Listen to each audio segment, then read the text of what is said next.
పెరిగిన గ్యాస్ ధరలపై రాజకీయ వేడి పెరుగుతోంది. కర్నూలు జిల్లా కలెక్టర్ కార్యాలయం ఎదుట కాంగ్రెస్ నాయకులు ఆందోళన చేపట్టారు. సాధారణ ప్రజలపై పడుతున్న భారాన్ని ప్రభుత్వం వెంటనే తగ్గించాలంటూ డిమాండ్ చేశారు.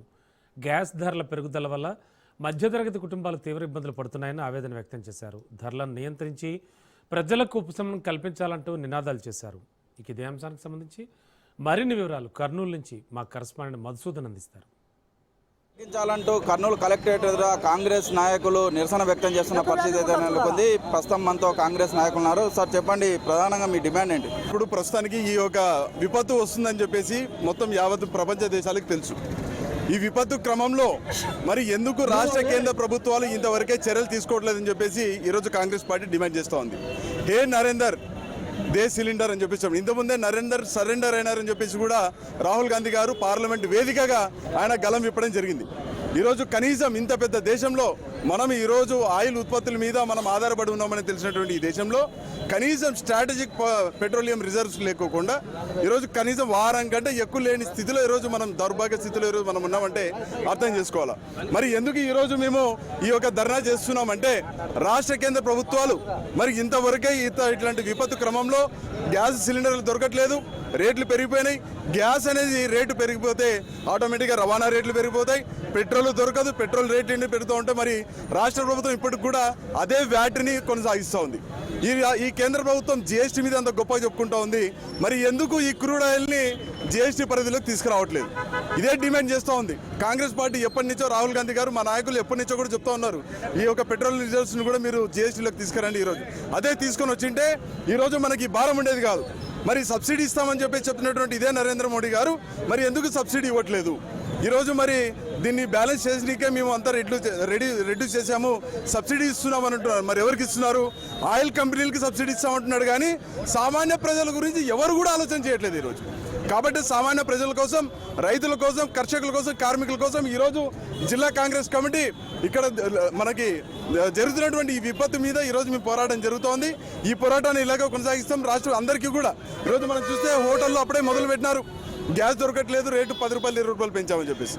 కాబట్టి ఈరోజు జిల్లా కాంగ్రెస్ కమిటీ తరఫున మా ఒక సిటీ అధ్యక్షుల తరఫున ఈ యొక్క పోరాటాన్ని ఈరోజు కొనసాగిస్తాం. మరి కొంతమంది మాట్లాడి సార్ చెప్పండి, ఇప్పుడు గ్యాస్ సబ్సిడెంట్గా ఇస్తున్నామని చెప్పేసి అధికారులు చెప్తా ఉన్నారు, అంటే 45 డేస్లో మీ ఇంటికి వస్తాయని చెప్తున్నారు. దీన్ని ఎలా చూడాలి?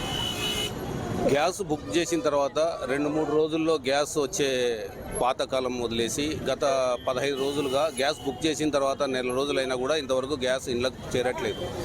60 రూపాయలు గ్యాస్ సిలిండర్ మీద పెంచిన ఈ ప్రభుత్వం సామాన్యుని అడ్డు విడిచి జీవితంతో ఆటలు ఆడుకుంది. ట్రంప్ ఎలా ఆడిస్తే అలా నరేంద్ర మోడీ గారు ఆడుతున్నారు, అలాగే ప్రజల్ని, ఈ దేశ ప్రజల్ని ఆడుకుంటున్నాడు. సో మొన్నటి వరకు స్ట్రైట్ ఆఫ్ హార్మోజ్ నుంచి మన నౌకలు ఏవైతే బయలుదేరి వచ్చాయి అని గొప్పలు చెప్పుకున్న బీజేపీ ప్రభుత్వము మరి మన నౌకలు బయలుదేరి వచ్చినప్పుడు ఎల్పిజి ఎందుకు కొరత ఉంది, ఎందుకు మీరు అత్యవసర మీటింగ్లు పెట్టుకుంటున్నారు ముఖ్యమంత్రులతో, ఎందుకు మీరు సెంట్రల్ మినిస్టర్లతో అత్యవసర మీటింగ్ పెట్టుకుంటున్నారు, ఎందుకు ఈ దేశ ప్రజలను అలర్ట్ చేస్తున్నారు? హైదరాబాద్లో ఆల్రెడీ గత వారం రోజులుగా ఒక లైన్ అంటే 100 బైక్లు, 100 కార్లు ఒక పెట్రోల్ బంక్ దగ్గర నిలబడడం కూడా మేము నిన్న కూడా చూసాం. అయితే మరి ఇంత కొరత లేనప్పుడు మరి ఎందుకు జనాలు భయపడుతున్నారు, జనాలకు ఎందుకు మీరు ఒక కాన్ఫిడెన్స్ ఇవ్వలేకపోతున్నారు అని చెప్పి కూడా ఈ సందర్భంగా కాంగ్రెస్ పార్టీ తరఫున మేము గట్టిగా అడగదలుచుకుంటున్నాం. నరేంద్ర మోడీ గారు ఆల్రెడీ ట్రంప్ గారికి సరెండర్ అయిపోయిన విషయం వాస్తవమే. తన F-16 ఫైల్స్లో తన పేరుందని, తన పేరు ఎక్కడ బయటకు వస్తుందో, తనని ఎక్కడ ఇబ్బంది పెడతారో అని చెప్పి దానికి భయపడి ఏదైతే సుంకాలు ఈ దేశ పౌరుల మీద వేస్తున్నారో నరేంద్ర మోడీ గారు, అది ఇమ్మీడియట్గా వెంటనే ఉపసంహరించుకోవాలి. సంహరించుకున్న తర్వాతనే ముందుకు వెళ్ళాలి అని చెప్పి కూడా కాంగ్రెస్ పార్టీ తరఫున ఈ సందర్భంగా మేము తెలియదలుచుకుంటున్నాం. అయితే ఏదైతే కరోనా టైంలో జనాలు క్యూలో నిలబడ్డారో, దానికన్నా ముందు ఏదైతే నోట్ల రద్దు సమయంలో జనాలు క్యూలో నిలబడ్డారో, ఇప్పుడు ఇంకోసారి కూడా నరేంద్ర మోడీ గారి ఆధ్వర్యంలో ఇంకోసారి క్యూలో నిలబడడం జనాలకు అలవాటు అయిపోయింది. ఈ పద్ధతి మార్చుకోవాలని కూడా ఈ సందర్భంగా నరేంద్ర మోడీ గారికి గట్టిగా హెచ్చరిస్తున్నాం.